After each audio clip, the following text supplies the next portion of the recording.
Benvenuti al Giro del Mondo in 80 giorni, a cura di Radio Nostra, ogni martedì sera in diretta streaming dalle ore 21. Allacciatevi le cinture. Si parte. Buon ascolto.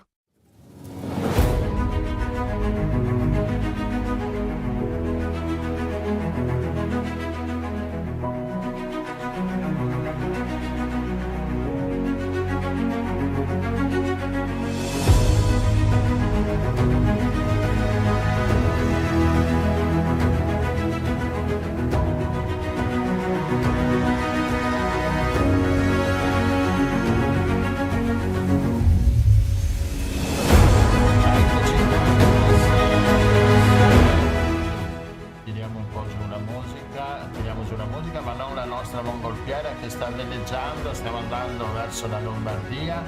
Con me nel mio cestello, nel nostro cestello di Radio Nostra c'è Rossella. Ciao Rossella. Buonasera Gianluigi, buonasera a tutte e tutti quelli che ci ascoltano. C'è anche Stefano. Stefano, ci sei?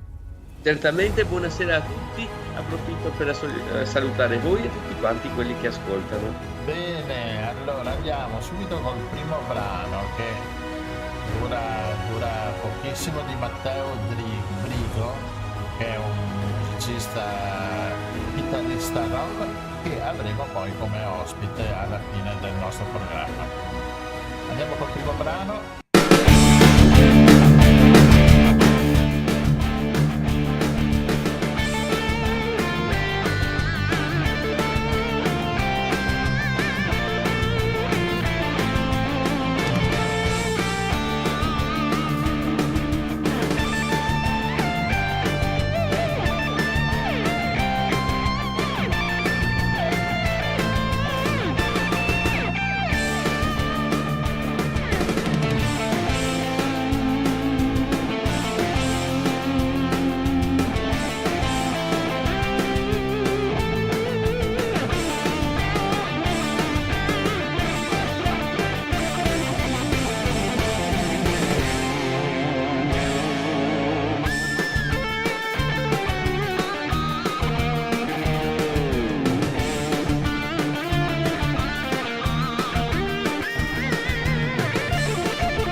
Matteo Brigo, The Good, The Bad and The Ugly, il buono, il brutto e il cattivo.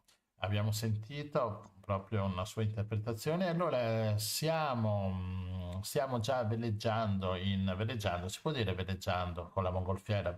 Penso di sì, verso in Lombardia. Con noi abbiamo la nostra prima ospite che sta salendo nel nostro cestello. Rossella, chi è? Abbiamo il piacere di avere con noi Eleonora Scabini, che è la coordinatrice per la Regione Lombardia del progetto Barbagianni Italia. Benvenuta a bordo, Eleonora. Benvenuta. Grazie, Eleonora. Grazie, buonasera Benvenuta. a tutti. Grazie. Buonasera. Ci sono Allora, anche... prima di tutto siamo curiosi di conoscere un po' il Barbagianni, un animale molto affascinante. Alcuni di noi hanno avuto la fortuna di vederlo, ma dal vero. Ma insomma, raccontaci qualche cosa intanto. Sì, allora, il Barbagianni è un rapace notturno della famiglia dei titonidi. Fa parte dell'ordine degli strigiformi come le civette, gli allocchi, ma mentre questi fanno parte della famiglia degli strigidi, il Barbagianni fa parte della famiglia dei titonidi, quindi un po' diverso, diciamo. È un predatore acustico, cioè cosa significa? Che conta molto sul proprio eccezionale udito, il più sviluppato tra gli uccelli, per catturare le sue prede, che sono piccoli mammiferi, possono essere arbicole, topi selvatici, domestici e ratti, oltre che insettivori. Ed è legato quindi all'ambito agricolo, campestre, campi aperti, zone coltivate, zone incolte, quindi insomma per esempio ambienti appunto legati all'agricoltura e anche all'allevamento, perché dove ci sono gli allevamenti ci sono anche questi piccoli roditori, insomma, e quindi il Barbagianni è sempre stato legato al mondo agricolo, tanto che per esempio in Inghilterra viene chiamato barn owl, quindi il gufo dei fienili. Questo rapace notturno è caratterizzato da proprio una livrea bellissima che potete vedere dalle fotografie, credo che stiano scorrendo le immagini. La livrea è caratterizzata da un bellissimo bianco candido sul petto e sul disco facciale tipico caratteristico del Barbagianni, che è cuoriforme, lo rende perfettamente riconoscibile. I grandi occhi, i suoi grandi occhi tipici dei rapaci notturni, che sono adattati ecologicamente per una visione notturna, quindi in assenza praticamente di luce, e questo colore un po' caramello che vedete sulle parti dorsali, visto un po' a grigio, e anche questo è proprio caratteristico del Barbagianni con il pigmento della eumelanina. Quindi immagino che si vedano adesso, io non le vedo le fotografie, sono state date da alcuni nostri operatori, uno del Veneto, Enrico Tonetto, che ci ha donato delle bellissime fotografie, l'altro Alessandro Garbarino dalla Sardegna. Faccio notare che quelle in cui notate gli individui un po' più chiari si tratta di Tito alba ernesti, che è una sottospecie presente soltanto in Sardegna, endemica della Sardegna e di poche altre zone, insomma, però per l'Italia è tipico della Sardegna, anche se non è ancora del tutto confermato geneticamente che si tratti di una sottospecie. Per adesso assume questa dicitura, insomma, di sottospecie. Mentre la sottospecie nominale, che è presente nel resto d'Italia, è il Tito alba alba. Quindi le altre fotografie che vedete sono di Tito alba alba. E un'altra cosa interessante che potete notare, vedete qualche foto su posatoio, perché il Barbagianni può cacciare in due modi principalmente: da posatoio, quindi rimanendo fermo sul posatoio, ma quando dico fermo non intendo immobile, perché la sua attenzione, tramite appunto l'udito e la vista, è attirata proprio dalla presenza di eventuali prede che emettono dei rumori che si muovono proprio sul suolo, insomma. E quindi gira il capo, poiché non può muovere gli occhi, quindi gira il capo a 270 gradi con estrema attenzione, muovendolo in continuazione appunto in questo tipo di caccia statica, che però di statico non ha molto, proprio perché è estremamente attento il Barbagianni a tutto ciò che lo circonda, attento a cogliere qualsiasi rumore con il suo udito eccezionale, la sua vista eccezionalmente adattata alla notte. E quando trova una preda, ovviamente si lancia poi per catturarla. Un altro tipo di strategia di caccia è quella in volo, quindi in volo radente sui campi, con la sua ampia apertura alare, e questo tipo di caccia è chiamata hovering, ovvero proprio una caccia piuttosto bassa, in cui il Barbagianni cerca la preda scandagliando proprio con la vista e con l'udito, sempre con l'udito, il suo eccezionale udito, i campi per trovare la preda e piombarle naturalmente addosso. Quindi avete visto almeno una delle strategie che utilizza questo rapace notturno. Ora, quali sono le minacce che subisce la specie, che quindi hanno causato la sua fortissima diminuzione soprattutto al nord? Nel nord Italia, io poi sono coordinatrice della regione Lombardia, e è stimata una diminuzione nella mia regione di circa l'80% in 30 anni. Le principali minacce sono la perdita dell'habitat, la riduzione dell'habitat e la frammentazione, quindi la semplificazione con conseguente perdita della biodiversità, ad esempio delle prede, e la perdita dei territori di caccia. Inoltre la perdita dei siti di nidificazione, che sono stalle, ruderi, casolari abbandonati o anche frequentati, non per forza abbandonati, fienili, perché il barbagianni tende a nidificare in sottotetti, anfratti, in natura nidificherebbe in cavità, ma si adatta benissimo a questi tipi di edifici. Ora, siccome molti sono in decadenza oppure vengono ristrutturati, non c'è più spazio per il barbagianni. E quindi noi come progetto di monitoraggio e conservazione del barbagianni in Italia, che cosa facciamo? Cerchiamo di contrastare tutte quelle che sono le cause di declino del barbagianni. Questo progetto è stato fondato da Gabriele Stanisci nel novembre del 2021 e ha all'attivo diverse decine di volontari in tutta Italia. Finora abbiamo installato circa 120 cassette nido, sono delle grandi cassette di legno che simulano la cavità originaria del barbagianni, di nidificazione originaria, che noi appunto posiamo e installiamo nelle zone adatte ecologicamente alla specie. E ci hanno dato tante soddisfazioni perché comunque molte sono state visitate, occupate, utilizzate proprio per la riproduzione. E un'altra temibile minaccia sono gli investimenti, soprattutto nelle strade con una bassa visibilità, cioè una bassa, diciamo, luminosità, perché il barbagianni tende appunto a preferire quelle, a mettersi magari sui bordi e cercare di cacciare, quindi viene facilmente investito, anche mentre in volo di hoovering, che abbiamo detto essere un volo piuttosto basso. E nella mia regione, per esempio, sono molti gli investimenti, e che quindi sono fatali, proprio perché chiaramente l'urto con un veicolo raramente lascia scampo al barbagianni. Un altro pericolo, un altro fattore di minaccia di cui volevo parlare appunto stasera sono proprio l'avvelenamento da rodenticidi, poiché il barbagianni, appunto, come dicevo prima, si nutre molto spesso di roditori, cioè sono tra le prede elettive, insieme agli insettivori naturalmente, ma i roditori ovviamente vengono combattuti nella zootecnia e in agricoltura perché sono dannosi e quindi vengono utilizzate delle sostanze che sono i cosiddetti rodenticidi anticoagulanti di seconda generazione. Questi agiscono sui fattori di coagulazione del sangue nelle prede, in questi piccoli mammiferi che se ne cibano, e causano delle fortissime emorragie non immediatamente, ma nel giro di diversi giorni.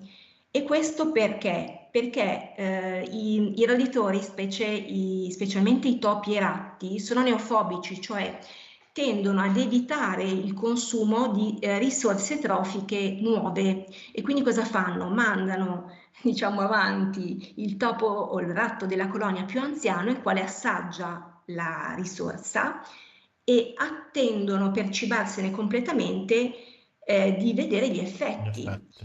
Esattamente. Quindi fanno anche una morte lenta questi barbagianni?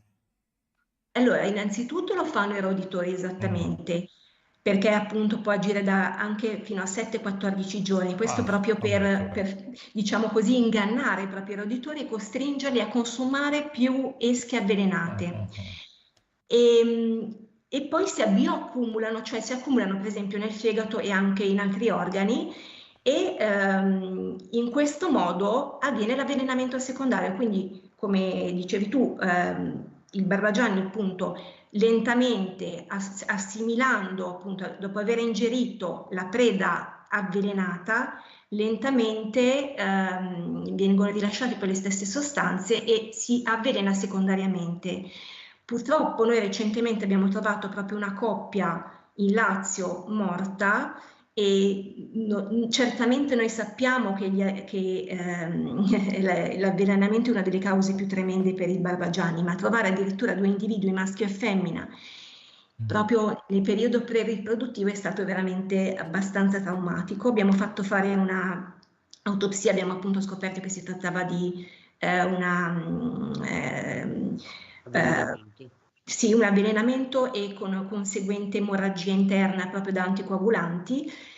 E come è stato probabilmente la dinamica, che il maschio, portando la preda per corteggiare la femmina, ha avvelenato involontariamente anche la femmina. I due tra l'altro erano molto vicini, quindi quello che doveva essere un rituale di vita, perché avrebbe portato probabilmente magari a una riproduzione, è diventato praticamente un momento di morte, insomma. È terribile questa cosa. Sì, sì. E Terribile. purtroppo è molto frequente, e non solo i barbagianni, ma moltissimi altri rapaci che si nutrono di queste prede avvelenate, che peraltro risultano più vulnerabili proprio alla predazione perché rallentate, in quanto questi anticoagulanti agiscono lentamente, progressivamente, e rendono questi topi, i ratti che li ingeriscono, chiaramente dal punto di vista neurologico più lenti, meno attivi, insomma, quindi facilmente preda dei predatori. Tra l'altro la femmina che è stata trovata aveva il petto, il torace e l'addome consumato, e questo potrebbe portare all'avvelenamento terziario, cioè siccome era stato un rapace molto probabilmente a commetterlo, ad agirlo, probabilmente questo ulteriore rapace ha subito a questo punto un avvelenamento terziario, e poi mettiamo che questo rapace sia morto anch'esso, magari una volpe potrebbe avere ingerito parti del rapace, quindi un avvelenamento, proprio una catena di morte tremenda. E perché queste sostanze sono state proprio studiate per essere estremamente letali. Ad esempio, ve ne nomino qualcuno, sono rodenticidi di seconda generazione come il bromadiolone, difenacum, oppure addirittura di terza generazione, ancora più potenti e letali, ancora più lenti, come il brodifacum. Ora, il messaggio che vorrei portare un po' stasera è proprio questo, di scegliere, se possibile, delle alternative.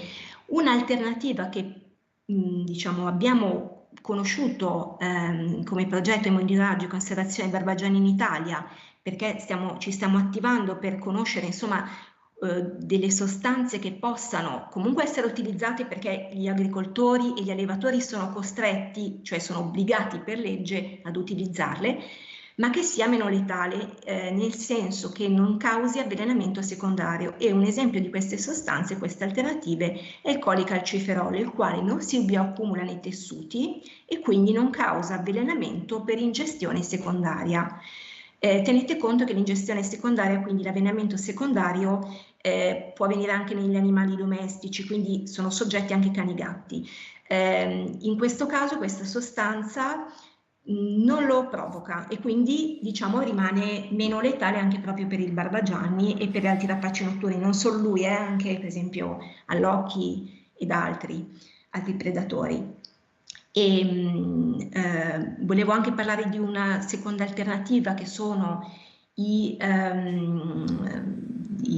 dissuasori acustici, che però io consiglio, perché poi mi occupo anche un po' di bioacustica, sono dissuasori di ultrasuoni, però li consiglio di tipo professionale, quindi non le scatolette da 20-30 euro, detto molto schiettamente. Ecco, infatti. Ecco, e però usati non per esempio non si può usare in un fienile o in un magazzino di quelli dove si stoccano per esempio le risorse alimentari di un'azienda agricola, di zootecnia eccetera, ma piuttosto magari in ambito urbano, che servono appunto a allontanare le prede con un'efficacia un po' diversa naturalmente, quindi potrei consigliarle per esempio a chi magari ha una cantina, un garage, vuole allontanare appunto i topi e i ratti. Ecco, quello potrebbe essere un'alternativa da utilizzare, e ne trovate di professionali, se ne trovano di professionali che possono fungere allo scopo. Ritornando su... Però scusa, sì. Questi vanno Sì. bene in ambienti chiusi, quindi questi Sì, possono funzionare anche perimetralmente in un ambiente aperto, però non hanno un'efficacia molto a grande distanza, perché gli ultrasuoni decadono dopo pochi metri, quindi sconsiglio su grandi distanze, ecco sì, piccole superfici, ecco, interne, esattamente. Sì. E quindi insomma i prodotti alcolicalciferolo apparentemente sembrano più costosi, perché effettivamente al chilo, Costano di più. tornando al discorso degli alcolicalciferolo, costano di più. Quindi apparentemente possono essere meno appetibili, ma in realtà poi la loro efficacia è maggiore, perché innanzitutto agiscono più rapidamente, quindi devono essere consumati molto meno, poi consumano meno manodopera e non devono essere stoccati, in quanto poi non si bioaccumulano e a fine vita non necessitano di stoccaggio. Quindi insomma presentano anche dei vantaggi. Qualche piccolo svantaggio c'è, perché non piccolo, diciamo, qualche svantaggio c'è, cioè possono essere più pericolosi degli anticoagulanti sugli animali domestici, ma questo può essere ovviato, questo svantaggio, perché bisogna utilizzare poi degli erogatori in maniera corretta, quindi non è che devono essere lasciati liberi, ma questo vale per qualsiasi veleno di qualsiasi tipo, perché un bambino o un animale domestico possono poi ingerirli e causare chiaramente dei danni molto gravi, ecco. Certo. Scene dell'orrore di vita animale. Sì, purtroppo. Dei geni mammiferi simili a quelli dei topi stanno avendo i brividi, perché sta roba dell'anticoagulante è di una perfidia. È stata studiata, sì, è stata studiata per essere veramente letale, sì. È stato studiato con strategia e effettivamente funziona, però funziona, diciamo, in maniera a pioggia, insomma, quindi anche su tutte le altre forme di vita, insomma. E poi, se ci pensate bene, è un controsenso ecologico avvelenare un predatore, perché quel predatore che potrebbe ingerire 5.000 prede all'anno, perché il Barbagianni, siamo lì coi numeri, insomma, io vado a uccidere un predatore, non uno, magari anche di più, e mi precludo la possibilità di avere invece un'azione predatoria cospicua, quindi quelle 5.000 prede rimangono sul territorio, Certo. e poi me le devo poi affrontare con altri rodenticidi, quindi insomma è un po' un paradosso, no? Perché il Barbagianni naturalmente ed ecologicamente è un alleato degli agricoltori e degli allevatori, perché è un controllore, no, di queste prede, l'ha sempre fatto, evolutivamente si è sviluppato ed si è adattato a fare quello, quindi se lo avveleniamo ci priviamo della sua funzione ecologica, no? Certo. Sì, ma questi poveri topi, 2 settimane di emorragie. Ascolta Eleonora, io volevo chiederti un po' meglio delle casette. Sì. Si possono comprare sul vostro sito anche magari per sostenere un po' i progetti? Allora, noi le autoproduciamo, quindi per aiutarci può essere utile fare una donazione, oppure anche donarci del legno con i quali possiamo appunto costruire le nostre cassette NID, sì, esatto. E poi noi le produciamo in autonomia, cioè ogni regione, noi abbiamo diverse sezioni come progetto nazionale, e ogni sezione ha dei coordinatori e dei volontari, i quali poi operano sul territorio. Per esempio c'è la sezione Veneto, quindi dalle vostre parti c'è la sezione Veneto, c'è la sezione Lombardia, la sezione Emilia, Liguria, insomma siamo sparsi un po' in tutta Italia. Le altre attività del progetto, perché noi abbiamo tante attività, facciamo anche tirocini universitari, facciamo educazione nelle scuole, conoscenza kit, molta ricerca scientifica, studi sulle preferenze trofiche del Barbagianni con le dissezioni delle borre, che sono dei cosiddetti, insomma, anche dette pellet, cioè sono delle strutture emesse dal Barbagianni che contengono i resti dei peli e delle ossa indigeriti dall'animale, e quindi da questi resti, particolarmente da cranio e mandibole, cosa hanno mangiato. Perfetto, identifichiamo le prede, esattamente. Sì. E poi studi di bioacustica, studi sulle cassette nido, perché molte sono dotate di telecamera. Abbiamo anche 2 live in diretta, Una su una Ah, cassetta, sì, su YouTube, se andate sul canale Università della Natura, che è l'ente UNIN che promuove il progetto, troverete una cassetta che al momento non è occupata, ma che è stata visitata diverse volte dal Barbagianni, e una cassetta, scusate, una diretta su una silos dell'Emilia Romagna in cui la femmina sta covando le uova. E quindi potete vedere la femmina che cova, tra poco nasceranno le uova, fra un paio di settimane anche meno. Sotto Pasqua nasceranno le uova, vabbè. nasceranno i piccoli, i pulli, e poi vedete il maschio che che porta le prede alla femmina, insomma tutte le interazioni, le dinamiche tra di loro. È molto interessante e ci fornisce moltissimi dati. Che bello, non c'è più la privacy di una volta neanche per i partecipanti. No, però a loro Cioè, ma vantaggio. queste casette devono essere messe in dei posti adatti, non è che se io appendo la casetta all'albero viene il Barbagianni, giusto? Allora, abbiamo anche in realtà delle cassette posizionate su alberi, però devono rispettare un po' dei criteri particolari perché devono stare in alto e devono essere zone adatte ecologicamente al Barbagianni. E tutte queste informazioni comunque noi le forniamo tramite i nostri coordinatori, i nostri volontari, quindi se qualcuno vuole posizionare una cassetta nido ci può contattare su tutti i nostri canali che sono il sito www.entenazionaliunion.com, da un po' di contatti, le nostre pagine Instagram, ad esempio MCB Lombardia ci trovate, oppure Università della Natura, oppure sulle nostre mail ricercabarbagianni.italia@gmail.com, o ci sono insomma le varie mail per ogni sezione, ad esempio la mia è mcblombardia@gmail.com. Benissimo, quindi abbiamo tutte le coordinate per approfondire intanto la conoscenza, beh, molto affascinante, beh, mi sentirei molto indiscreta, però sono anche molto curiosa, quindi guarderemo Guarda, io questa, sto già mettendo la telecamerina del Barbagianni. questa signora Barbagianni che Sì. cova. Esatto, si chiama Marisa, Ah, Marisa la Marisa. femminuccia dell'Emilia Romagna, e Ah, Artemio il pensavo che si maschietto. chiamasse Gianna. E sta covando, se non sbaglio, sono 5 uova, sì. Mentre in altre cassette abbiamo già un po' di schiuse, quindi insomma abbiamo un po' di nascite, stiamo attendendo altre schiuse, insomma siamo soddisfatti insomma, Mm, dei nostri risultati, e speriamo sempre di più, perché 120 cassette sono tante, soprattutto perché siamo autofinanziati, però non mettiamo limiti eh, al numero. certo. Bene, Va complimenti bene. davvero, perché è un mondo davvero affascinante e abbiamo imparato un sacco di cose. Mi fa piacere. E poi volevamo fare i complimenti ai fotografi perché sono delle foto pazzesche.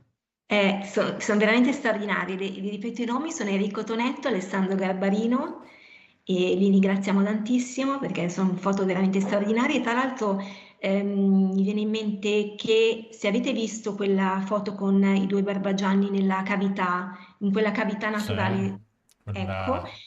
Aspetta che adesso devo andare in cerca. Comunque l'avevo messi. Sì, questa cavità naturale è un sito appunto naturale, una cavità in Sardegna che è seguita proprio da Alessandro. E, sono diciamo eccola qua. i siti di nidificazione insomma primaria, ecco, Mhm. quelli originali del Barbagianni. Noi cerchiamo di ripetere un po' le stesse condizioni, ma naturalmente quelli sono estremamente affascinanti da vedere, veramente bellissimi. Sì. Ecco, un po' di meraviglia spero vi Anche abbiamo perché regalato. cioè la foto sembra fatta di giorno, suppongo. Sì, sì, sì, Sembra. sì. Che essendo animali anche notturni, no, non è tanto facile neanche. Certo, certo, loro comunque diciamo che tramonto e all'alba un po' si movimentano, però si sentono evidentemente lì nella loro cavità, si sentono al sicuro, e qualche volta si affacciano anche di giorno, insomma, però è stato bravo Alessandra a cogliere l'attimo. Alessandro, che vedo ci sta seguendo perché ci sta salutando sulla chat di YouTube. Ah, ecco. Ricambiamo il saluto. Va bene, Ecco qua. Leonora, grazie mille. Bene. Sì, ci hai trasmesso un po' di Grazie, meraviglia. grazie a voi che mi avete dato Grazie. questa opportunità di parlare del Buonasera. progetto. E magari ci risentiamo meglio perché è interessante questo discorso delle esche, perché anche Va benissimo. le amministrazioni comunali potrebbero già da loro incominciare Sì. a cambiare il sistema. Esattamente, vi ringrazio tantissimo. A te e Grazie, dai, alle buonasera. Grazie, prossime. complimenti. Alla prossima, grazie mille. Resta senza via senza di niente, anche nel cuore di morte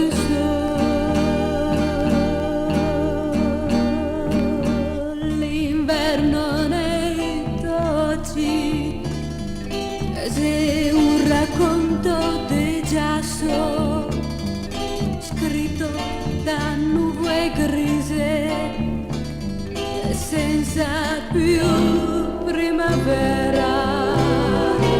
L'inverno nei tocci, se la neve dei sogni, dei care stelle spente, senza più calore. Me resterà il tuo cielo, l'acqua del sole d'ara e il verde dell'amore e il tuo profumo rosa di una rosa tutta bianca, un profumo che mai svanirà. L'inverno nei tocci, è un racconto di giasso, senza più veri, senza primavera.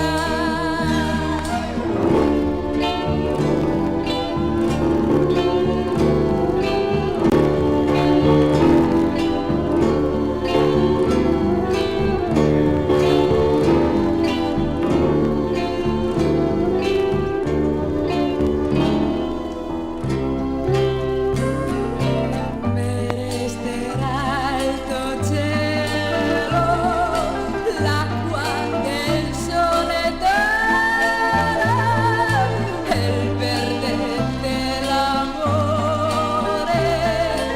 e il tuo profumo rosa di una rosa tutta bianca, un profumo che mai svanirà.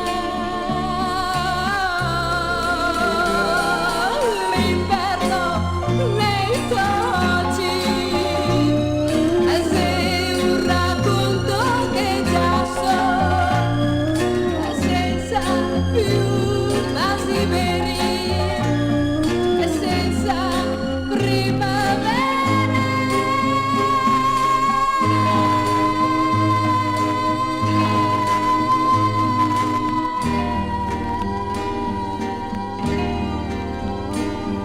Bene, racconto d'inverno di Lina Chiusso. Ho messo questo perché stiamo preparando una serata dedicata appunto a Lina Chiusso, una cantante veneziana che ci ha lasciato una decina d'anni fa, che ha avuto una sua breve, diciamo, un suo breve successo negli anni 60. Comunque ne riparleremo ancora. E con la nostra mongolfiera siamo andati non mi ricordo più, a Zurigo, a Napoli, a Milano, Monza. a Oggi sono a Monza. Monza. Eccoci qua. A Monza abbiamo Maurizio. Ciao Maurizio. Ciao, buonasera a tutti. Buonasera Maurizio. Bentornato Maurizio Benvenuto. Nappa, il nostro amante dei libri, che è qui con noi questa sera, è tornato a bordo per presentarci un nuovo libro che suona piuttosto attraente. Sì, è un libro ambientato nella mia terra d'origine, siamo nei Campi Flegrei, siamo a Napoli, siamo nei Campi Flegrei, a Pozzuoli in particolare. Il libro si chiama Pecundria, scritto Pucundria, è stato scritto da Maria Rosaria Selo e pubblicato da Marotta e Cafiero. È la storia di due donne, un incontro di due donne in un luogo molto particolare, il carcere di Pozzuoli, il carcere femminile di Pozzuoli, che è attivissimo in questo momento, non tanto per il discorso del bradisismo, però insomma è un luogo di rieducazione dove ci sono tantissimi progetti atti proprio al reinserimento delle detenute, questo nella realtà. Nel romanzo c'è l'incontro tra due donne, un agente penitenziario, Teresa, e una detenuta, Anna, che ha confessato l'omicidio del compagno. Quindi insomma una storia abbastanza forte, due donne che hanno entrambe figli, una figlia nel caso dell'agente Teresa, un figlio nel caso di Anna, più o meno della stessa età, attorno ai 20 anni, e hanno anche altro in comune, entrambe sono state vittime della violenza maschile. Però c'è un riscatto in questo romanzo anche attraverso il carcere, proprio grazie a questi progetti di reinserimento, di rieducazione, grazie all'utilizzo dei talenti delle diverse persone. Anna ha un talento molto particolare che chiaramente non vi svelo, altrimenti insomma, si perde il gusto di leggere il libro. Comunque Anna riesce tramite l'aiuto di Teresa, tramite l'organizzazione del carcere, a sviluppare, a creare un nuovo prodotto a cui darà il nome di Pecundria. Ora, Pecundria in napoletano è una parola molto particolare che non è facilmente traducibile in italiano, è una sorta di malinconia, ma è qualcosa di più. È una sorta di nostalgia, ma non solo. Ecco, forse si può tradurre meglio una specie di fado. Sì, è una saudade brasiliana, sì, è quella, però ecco, il Brasile ha la sua parola, l'italiano non ha un corrispondente di Pecundria. E quindi noi preferiamo usare eventualmente il brasiliano, ma al di là di questo è un sentimento che è presente in tutto il libro. Parliamo di due giovani madri, due madri comunque addolorate e dolorose per il destino dei propri figli, per le preoccupazioni che hanno per il futuro dei figli.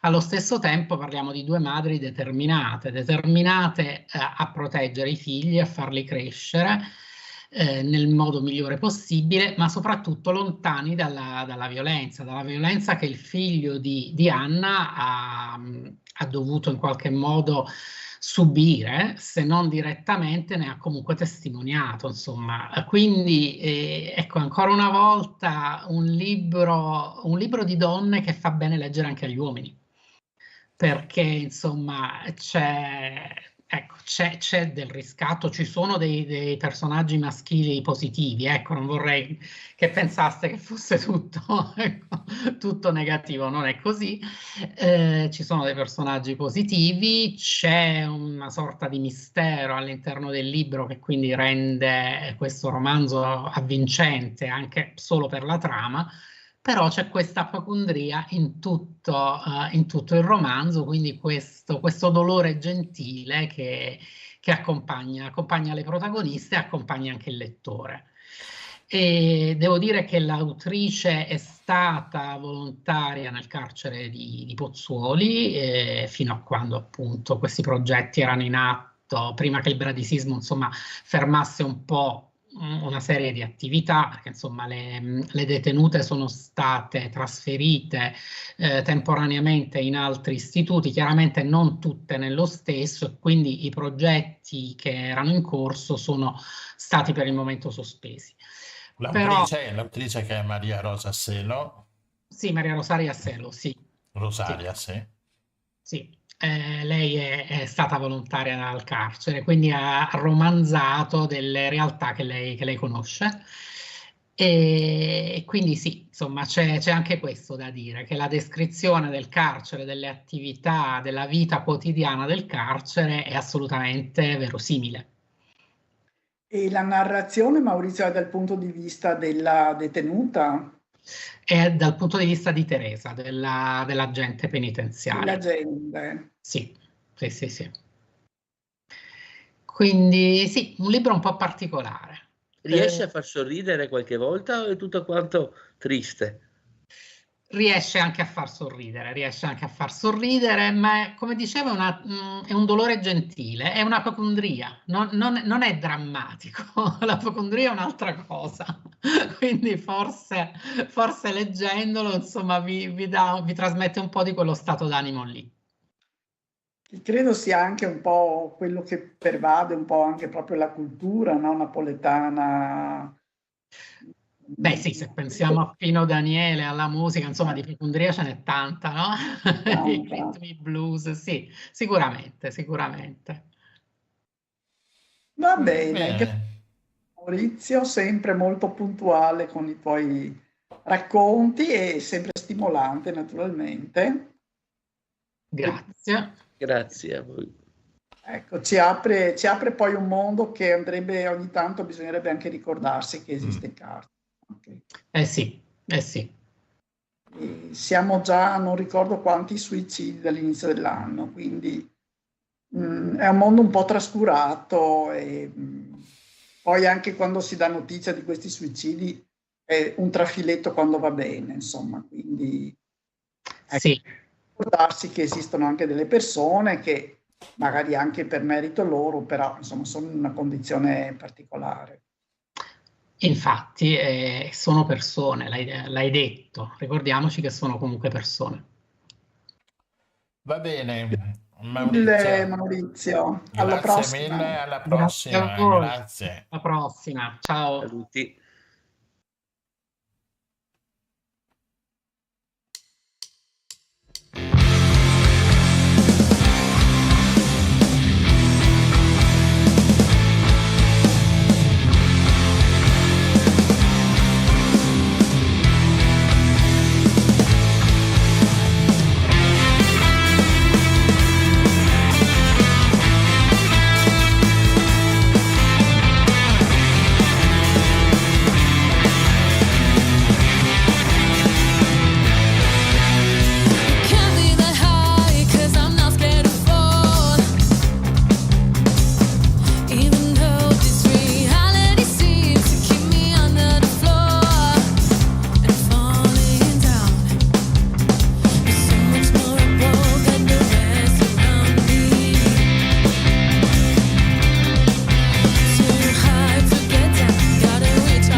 'Cause time is passing by, used to cling to the notion. One by one, instead I'm starting to realize that the more you crave the feeling and the more you have to try. All this time I wasn't looking the right way, and it's alright, it's okay. Don't find a way to take a step on a conscience. You won't touch me now. Gotta get on the way. Gotta get on the way. Gotta get on the way. Gotta get on the way.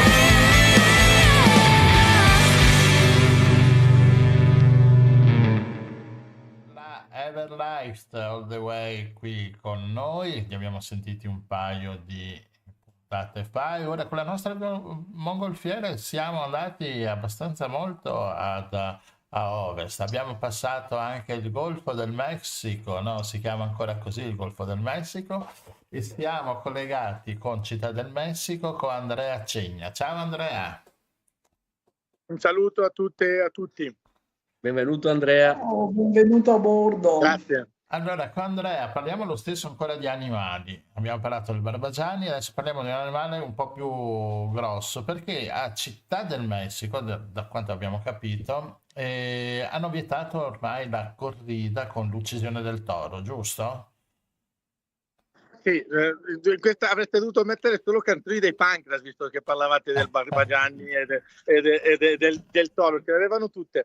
Ma certe diciamo che canzoni non possiamo metterle.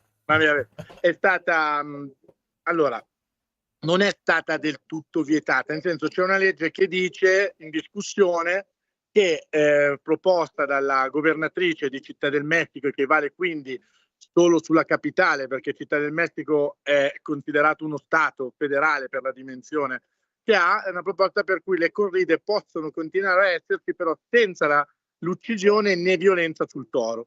Tutto questo ha scatenato e continua a esserci un super dibattito. Per esempio, qualche giorno fa il sindacato che difende i toreri ha fatto una conferenza stampa dicendo che a breve presenterà un'interrogazione parlamentare per mettere in discussione questa proposta di legge, perché nessun torero è disponibile a combattere con un toro se non può ucciderlo o inferirgli gravi ferite. Questo è quello che è stato detto nella conferenza stampa. E il dibattito è molto ampio perché non riguarda solo Città del Messico, perché la proposta è nata da Clara Brugaro, l'attuale governatrice di Città del Messico, ma è stata raccolta con positività da Claudia Sheinbaum, che ha detto che bisogna uscire da questa dimensione di violenza contro gli animali, e quindi lei vorrebbe, insomma, al netto dell'autonomia dei singoli stati di legiferare in materia, estendere questa idea. Ma sia Sheinbaum che Brugaro ci hanno tenuto a precisare che non sono contro le corride, sono contro le violenze contro il toro, che ovviamente è un discorso un po' ambivalente, perché io credo che il toro non si diverta neanche se non venga ferito a dover fare quello che fa, però ci racconta tanto di un retaggio culturale coloniale che in Messico c'è e esiste tuttora oggi. Beh, sì, appunto, perché arrivando dalla Spagna, la Spagna che dopo anche in tutta l'area, no? Centroamericana ci sono sempre le corride, e che anche là c'è l'idea di un po' di vietarle, a differenza del Brasile, che là invece sono le corride con il cavallo, con le corride portoghesi, che sono, però anche lì c'è l'uccisione del toro. In effetti, leggendo un po' di notizie che sono arrivate fin qua, c'era anche questa tutela del toro, che leggevo fino a 10 minuti può stare nell'arena e dopo veniva tolto. Sì, cambia completamente la corrida, questa tauromarchia che per gli spagnoli è un'arte sacra. Sì, esatto, ed è lì il nodo del contendere e del dibattito, tant'è che qualcuno ha anche detto a questo punto si abbia il coraggio di vietare la corrida, no? E che credo che sia anche un po' la dimensione più corretta a quel punto, perché se l'affronti fino in fondo la questione, eviti di spettacolarizzare anche l'idea di scontro, soprattutto in un paese dove il Messico, dove diciamo lo scontro, la violenza, la morte ormai è una dimensione terribile, no? Parliamo Esatto. di 85 omicidi al giorno, con 85. 85. Io lo dico chiaramente, io non sono antispecista, ma non faccio differenza tra vita umana e vita animale, però voglio dire, diciamo che per un pezzo del dibattito qui, con l'incidenza che ha la morte quotidiana in Messico, che poi non si abbia, si lavora sulla tutela del toro, e per fortuna che è così, però giustamente qualcuno dice allora andiamo fino in fondo e vietiamo le corride e valorizziamo cosa significa la vita e il rispetto della vita. Però chiaramente, come dicevi giustamente tu, il retaggio coloniale è molto forte, per cui qua c'è proprio... Allora, io ti dico, non conosco praticamente nessuno che va alle corride, però la corrida e la Plaza de Toros in quasi tutte le città è un luogo centrale, il luogo dove ci sono i grandi concerti, dove ci sono le fiere cittadine e tutte le cose. Quindi diciamo c'è una paura a toccare poi quell'argomento, perché significa andare a toccare un po' la tradizione profonda Certo. delle città E tutte anche le più attività, fuori. anche gli allevamenti toro, di tutto Esatto. questo, che c'è un Esatto. mondo che gira attorno di molti soldi, insomma, girano tante attività e c'è la paura di farle cadere, insomma. Sì, esatto. Secondo me c'è anche una dimensione appunto di quel pezzo di colonialismo spagnolo che continua a battere in Messico, e del potere spagnolo che non vuole cedere assolutamente nessun centimetro all'autonomia messicana, no? E quindi le cose ovviamente sono congiunte. È sicuramente un dibattito che qui ha avuto abbastanza attenzione, devo dire, soprattutto a Città del Messico. Certo, allora, tornando al punto che avevi accennato, che di fatto c'è anche una guerra in Messico che nessuno ne parla, che sta succedendo da un po' di anni. Forse il Messico ha il record dei giornalisti uccisi, no? C'è una guerra che ci parla di 125.000 desaparecidos e 400.000 morti, di cui questi 100 e oltre 25.000 desaparecidos, 102, 103, 104.000 dal 2006 in avanti, e dei morti 300.000 dal 2006 in avanti. Sì, di guerra si parla male, nel senso che a un certo punto il governo di Calderón disse facciamo la guerra alla droga, disse, no? Ma di fatto questa non è una guerra alla droga, neppure ai gruppi criminali.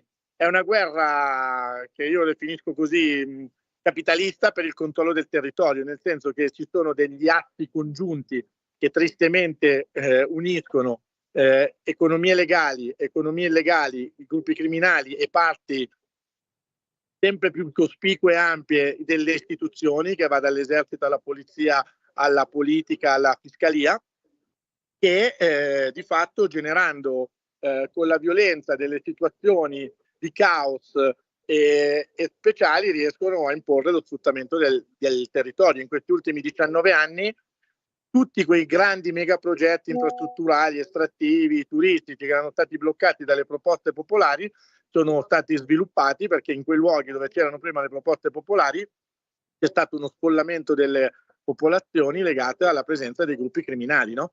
E quindi dico, esiste, poi voglio dire, questo è il piano teorico, tristemente teorico, poi c'è il piano della vita di tutti i giorni, dove le persone hanno paura a uscire di casa, perché come succede non so, in Sinaloa, tuttora dalle 5 del pomeriggio in poi la gente si richiude in casa perché ci sono le cosiddette balacera, e se tu cammini per strada tornando a casa ti puoi trovare in uno scontro a colpi di pistola in centro della città per il controllo del territorio. È una situazione drammatica, e in questa situazione, come dicevi tu, vengono uccisi giornalisti o giornaliste, attivisti sociali, chi lotta per la difesa dei diritti umani, e ogni volta che c'è un omicidio la politica e le istituzioni si smarcano dicendo è colpa dei gruppi criminali, cioè un po' come è il grande giustificativo, è un grande presente che esiste, ma è anche il grande giustificativo per poi non indagare, non andare a toccare gli equilibri che si vanno a generare.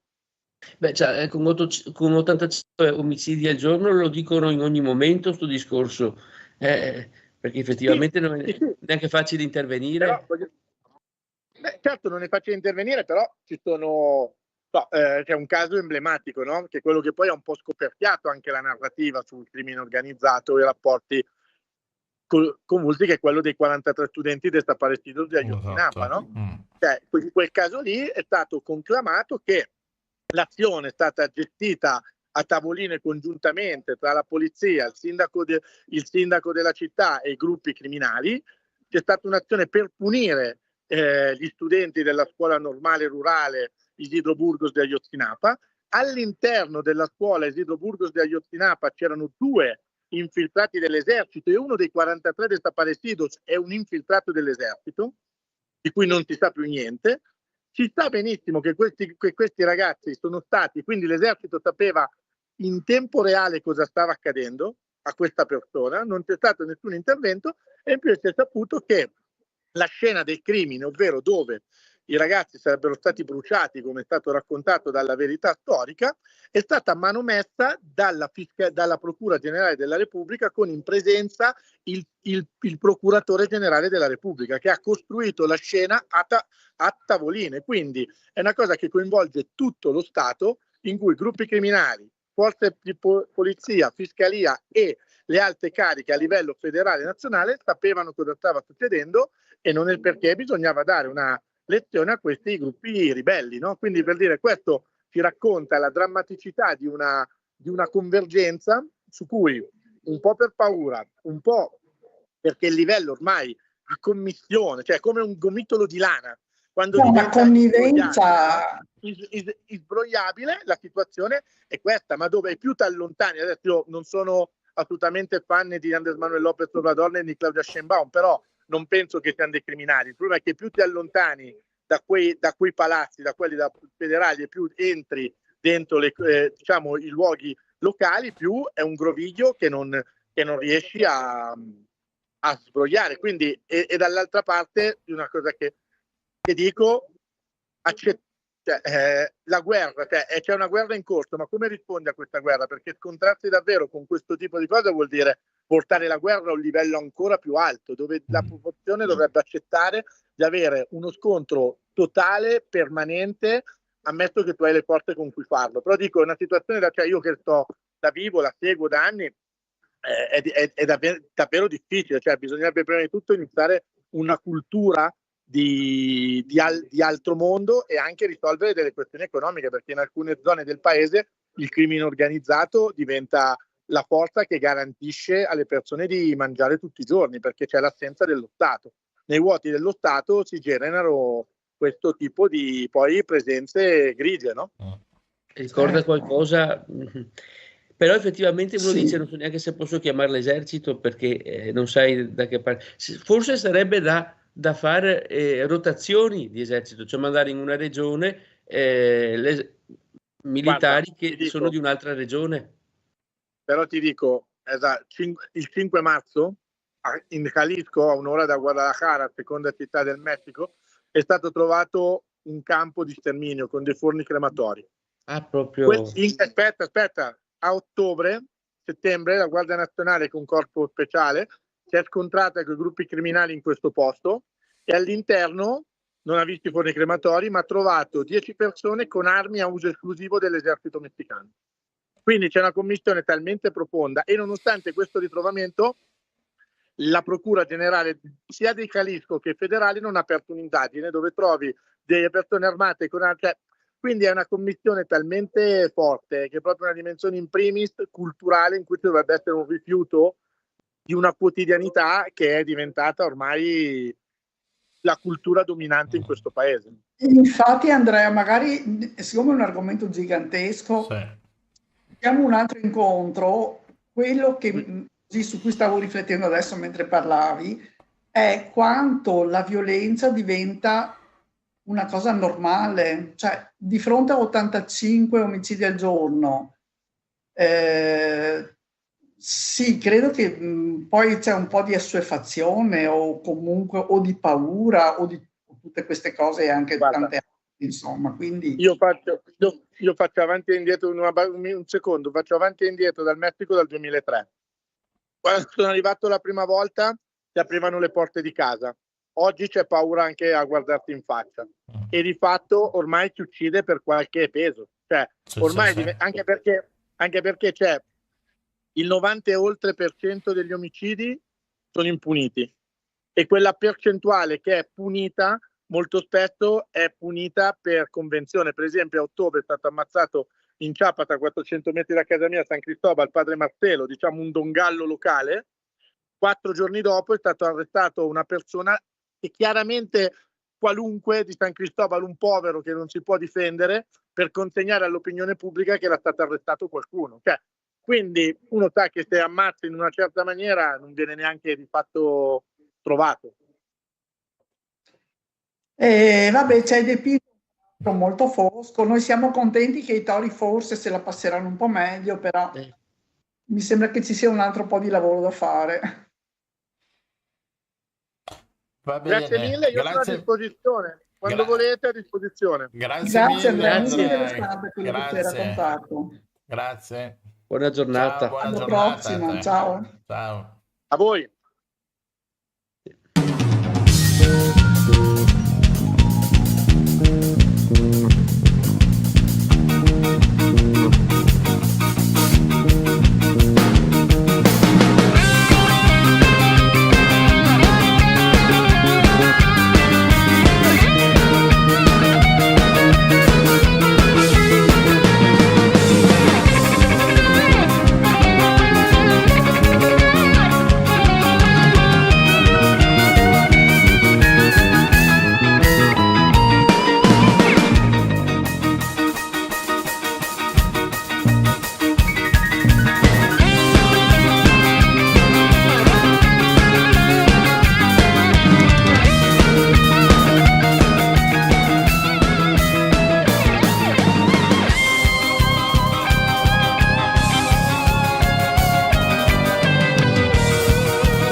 Ecco qua, è finita così di colpo la musica di Matteo Drigo che è qui con noi. Brigo, Matteo Brigo è qui con noi. Ciao Matteo. Buonasera a tutti. Benvenuti a bordo. Abbiamo svolazzato velocemente da Sì. Città del Padova. Abbiamo preso a bordo Matteo Brigo, che è un musicista, compositore, chitarrista, insegnante di musica e di musicoterapia. Forse mi sono anche dimenticato un po' di altre cose, ma insomma, Sì, beh, ormai non mi ricordo neanch'io tutto. quindi- ecco qua. E allora l'abbiamo chiamato per parlare un po' della musica che fa, che compone e che suona. E appunto dell'uso della chitarra elettrica che è in una maniera strepitosa, insomma, no? Abbiamo visto alcuni brani che ho messo e visti sul tuo canale YouTube. Sì, beh, grazie mille. Io appunto ho questa attività da musicista, prevalentemente insegnamento. Poi mi piace, ovviamente, essendo una materia comunque che lascia spazio alla creatività, metterci del mio. Ho questo canale YouTube, ho fatto qualche disco, ho qualche progetto appunto attivo e quindi mi piace un po' spaziare attorno a questi mondi. E sì, tutti correlati in un certo senso alla musica e nel mio caso appunto alla chitarra, essendo insegnante prevalentemente appunto di chitarra. Vai. No, io mi ricordo che tu avevi un gruppo che si chiamava I Maieutica, esiste ancora? Allora, il gruppo non esiste più, sono ancora disponibili in rete le cose che abbiamo fatto, abbiamo preso strade diverse. Sì, all'epoca appunto c'era questa band che trattava argomenti comunque un po' fuori dagli schemi, se vogliamo, per quello che riguarda la musica pop di questo periodo. Cercavamo di fare qualcosa di un po' più impegnato, un po' più filosofico, appunto anche dal nome stesso della band. E poi le circostanze hanno portato le cose a appunto le persone che formavano questo collettivo a prendere strade diverse. Ormai è da qualche anno che non suoniamo più assieme. Però alcuni del vecchio gruppo adesso stanno continuando e dovrebbe uscire qualcosa in questo periodo. Hanno cambiato nome, comunque si chiama Bauman. Sempre c'è sempre una correlazione filosofica, però non la conosco bene. No, io volevo un attimino tornare appunto alle cose che fai, Sì, a questi, non so, short, piccoli pezzi, perché hanno una durata da 1 minuto e mezzo, massimo no, sì. 2 minuti, Allora, e che riprendono anche un po' i brani dei film, no, vedo. sì, allora il concetto è un po' contorto, nel senso che a me piacerebbe fare brani miei, perché appunto ho fatto diversi dischi. La maggior parte dei brani che ho fatto e che sono presenti appunto nei dischi sono anche presenti come video nel canale, ma purtroppo per motivi proprio, in certo senso, Di copyright. produttivi. No, il Ah. copyright alla fine non è un grosso problema. È più a livello produttivo proprio, perché per registrare, produrre bene un brano scritto da me occorre diverso tempo. Invece per fare delle piccole cover, delle piccole pillole come sono quelle lì, la gestazione è molto più semplice, quindi in un certo senso in circa un mese riesco a realizzarne uno. Ah. E anche perché, se appunto avete avuto modo di vedere dal canale, cerco di dare anche una sorta di contorno visivo Sì, alla beh, cosa, certo, cioè, sì. quindi c'è tutto un lavoro a livello video che appunto riguarda sia l'audio che il video, e quindi questo è un po' un compromesso. Da un lato faccio dei brani che comunque mi piacciono, presi da film, soprattutto da videogiochi, cartoni o comunque ambiti che mi piacciono, li riarrangio a mio modo e riesco quindi a mantenere una sorta di continuità anche produttiva, e riesco in questo senso a sfornare quindi sempre nuovo materiale. Per i brani invece di mia produzione, che sarebbero anche le cose a cui terrei di più, la situazione è un po' più difficile perché ci vuole più tempo, ci vogliono più risorse, e quindi nel frattempo, mentre da un lato produco queste cose qua, dall'altro arricchisco la pagina con altri contenuti. Sì, in effetti io consiglio di andare a vedere, ci si può sbizzarrire, no? No, cioè, ne hai fatti tantissimi di queste pillole musicali. Sì, cerco di mantenere una bella continuità.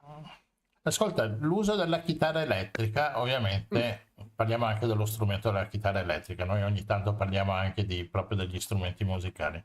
Allora, l'uso della chitarra elettrica ovviamente si differenzia dalla classica sia nel modo di, suppongo, adesso sto facendo, di suonare le corde, sia anche con la mano sinistra, no? Abbiamo anche la posizione stessa, forse la chitarra elettrica si differenzia dalla chitarra classica. Allora, c'è un po' di confusione su tanti ambiti della chitarra perché in realtà non... Allora, per chitarra classica magari possiamo supporre la chitarra con impostazione Sì, classica, sì. quindi, che è solo uno dei tanti modi di suonare la chitarra classica, perché ad esempio può essere suonata anche, che so, flamenco, che ha tutta un'altra impostazione, oppure jazz, che è un'altra ancora. Quindi in realtà non c'è un vero unico modo riconosciuto per suonare un tipo di chitarra rispetto all'altro. Tutto sta probabilmente a quello che si vuole fare, come si vuole farlo.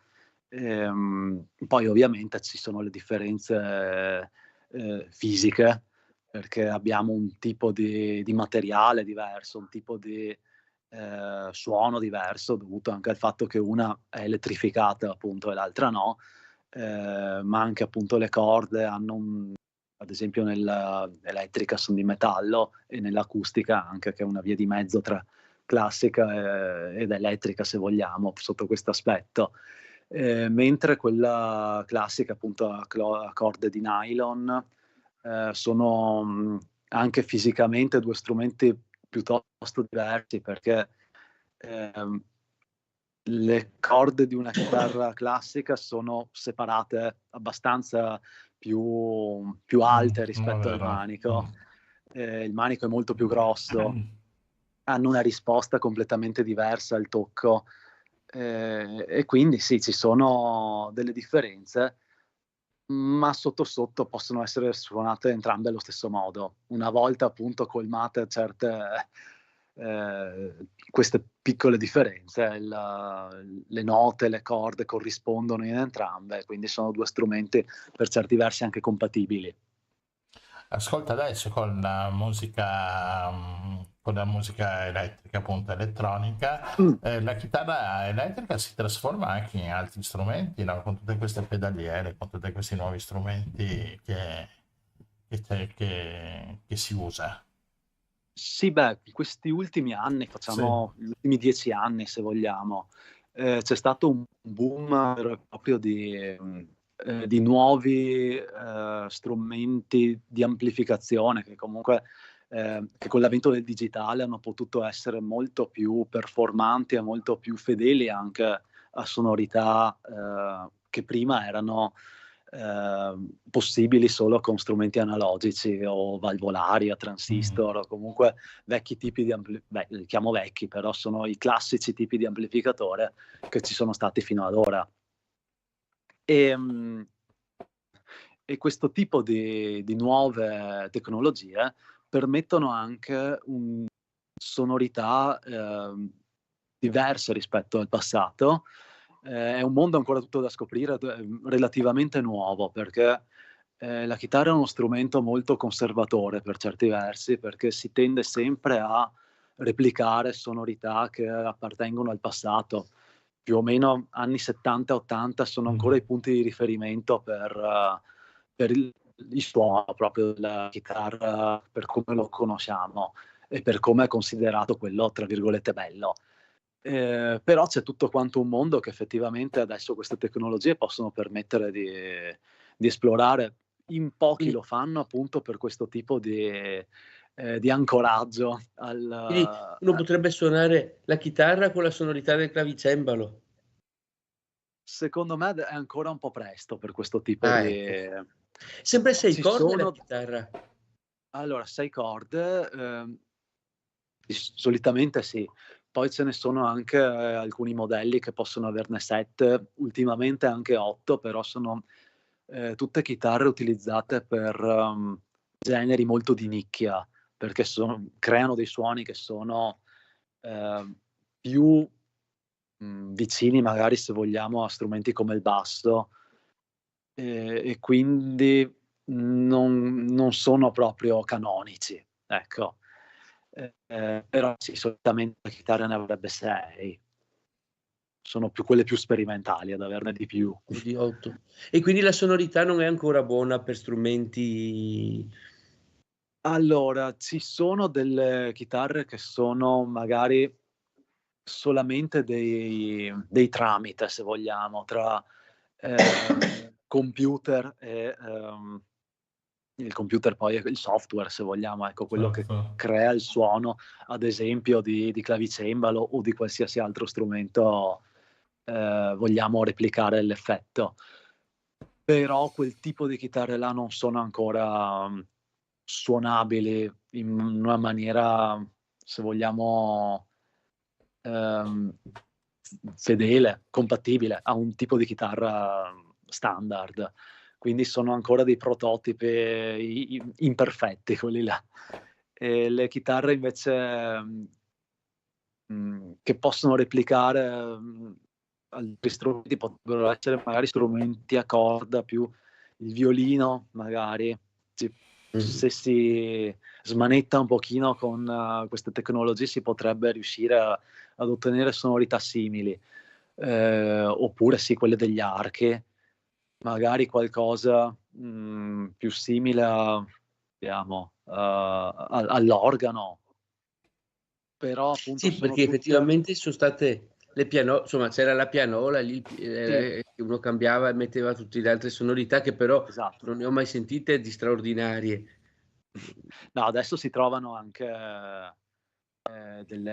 quel tipo di tastiere che replicano molto bene gli strumenti, anche con un buon grado di dinamica, cioè non di volume del suono, ma di intensità. Se ad esempio suonassi un flauto appena soffiando o soffiando fortissimo, il suono cambia.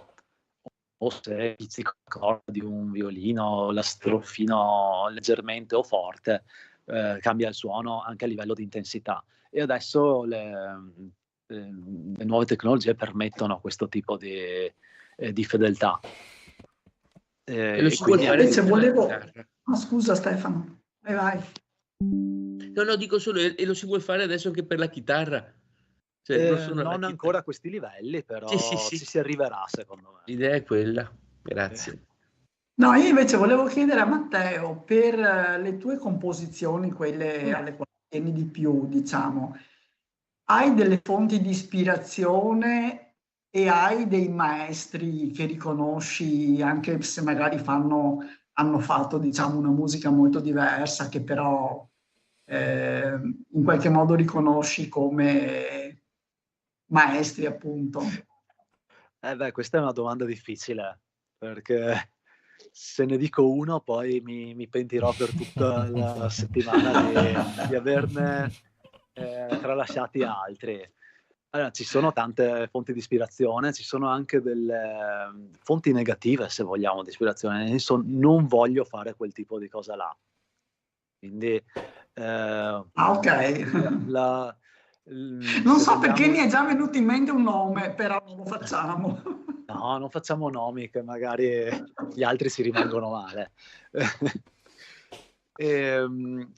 No, allora ci sono tantissimi input e che vengono anche soprattutto da ambiti diversi, cioè spesso anche leggendo un libro, guardando un film, colonne sonore, anche quindi non per forza di cose qualcosa di legato allo strumento, ma più magari relativo a un'atmosfera, a uno scenario che si vuole replicare con la musica.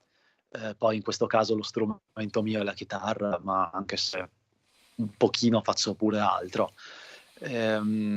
appunto per riuscire ad espandere i colori e le sfumature che può avere questo scenario.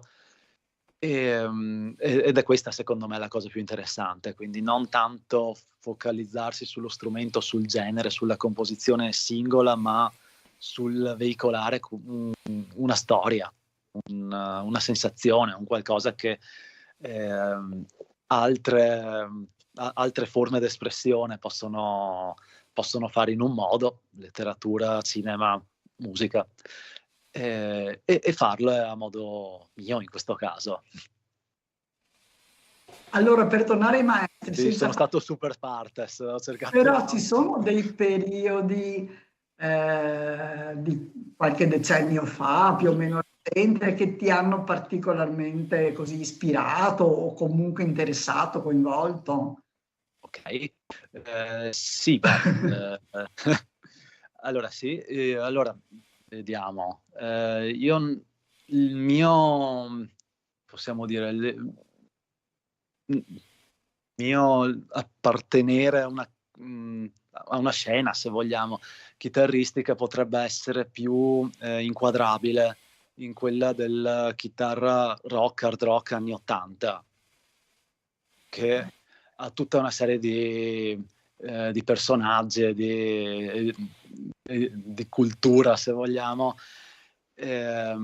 peculiari. Quindi quello più famoso e anche più importante potrebbe essere Van Halen, perché è quello che da un punto di vista anche dello strumento ha portato più innovazione, più anche cambiamento, perché proprio le chitarre che suoniamo oggi, un po' tutti, chi suona, sono fatte in un certo modo, probabilmente grazie anche a dei cambiamenti che ha fatto lui sullo strumento fisico. Non tutto ovviamente, però tante di quelle tanti dettagli che oggi sono presenti nelle chitarre ci sono grazie a lui, e anche tanti suoni, tante idee, tutta quanta la poetica che ruota attorno alla chitarra elettrica sono passate prima tramite Jimi Hendrix e poi dopo tramite Van Halen, anche se è poco riconosciuta questa cosa, perché è un nome che passa spesso non in secondo piano, però non è neanche tra quelli più nominati. Certo. E quindi io nasco un po' da lì, però mi piace anche cercare di andare oltre, di non fermarmi là. Ad esempio anche meno magari come chitarrista, però più come compositore, ad esempio uno che non c'entra niente con Van Halen, mi piace molto Frank Zappa. Quindi mi piace appunto oscillare tra mondi diversi, se hanno qualcosa di interessante da dire, o almeno che io reputo interessante. Quindi è sempre difficile appunto cercare di analizzare la propria produzione alla luce di queste cose. Lo faranno i critici quando sarai famosissimo.